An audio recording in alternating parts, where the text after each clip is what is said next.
Guys, good morning. So dito naman tayo guys sa ating Muntimanukan guys. So ito ulit guys ang inyong kasabong Arnold ng LLP ATPGF Juno. So ngayon guys, may hawak tayo ngayon guys isang fruit car dito guys. So ito yung ating round head, Dan Gray round head guys. You can see Dan Gray round head. So guys, na-acquire natin ito guys sa isang ating kaibigan guys. Nung siya ay stag pa. So ngayon guys, I think ano to, nasa 3 years up. 3 years old o plus. So meron na rin tayong naging offspring dito guys. So napalain na rin natin guys. And then, nasubukan na rin natin guys sa Rueda. So okay naman guys. So ito siya. Ang ating pinaka-broodcock.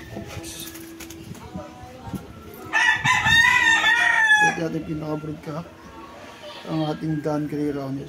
So ngayon guys, nakasalang naman siya ngayon sa ano. So ngayon nakasalang ito ngayon guys sa ating Golden Boy sweater. And sa ating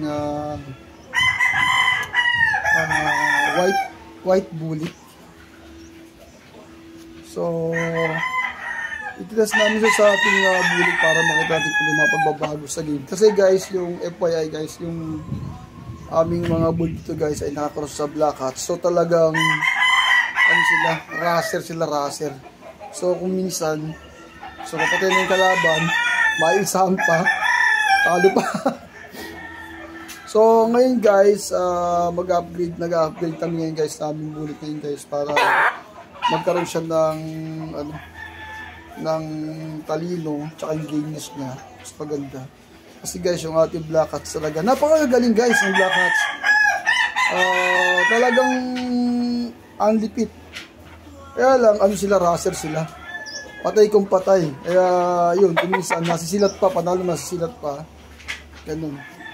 So, eto ngayon guys, nagagat nyo guys sa ating pag-upgrade ng ating bullet. So, try naman natin i-cross dito yung ating mga bullet sa ating roundhead, sa ating Dan Gray roundhead, para makita natin kung ano magiging resulta. Kasi, alam naman natin guys, diba? Ang breeding talaga guys, walang walang hintuan yan. Kumbaga,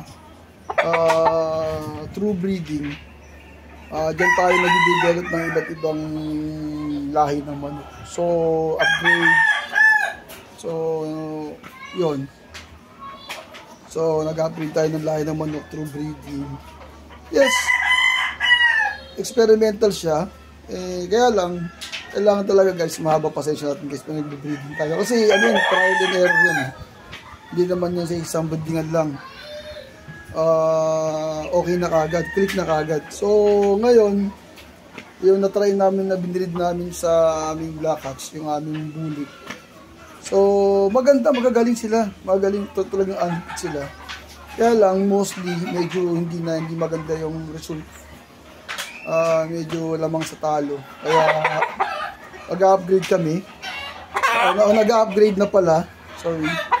So, kinos naman namin sa roundhead yung aming mga bullet para makita kung ano ang magiging resulta nito guys. So, siguro next year pa lang makapakinabangan.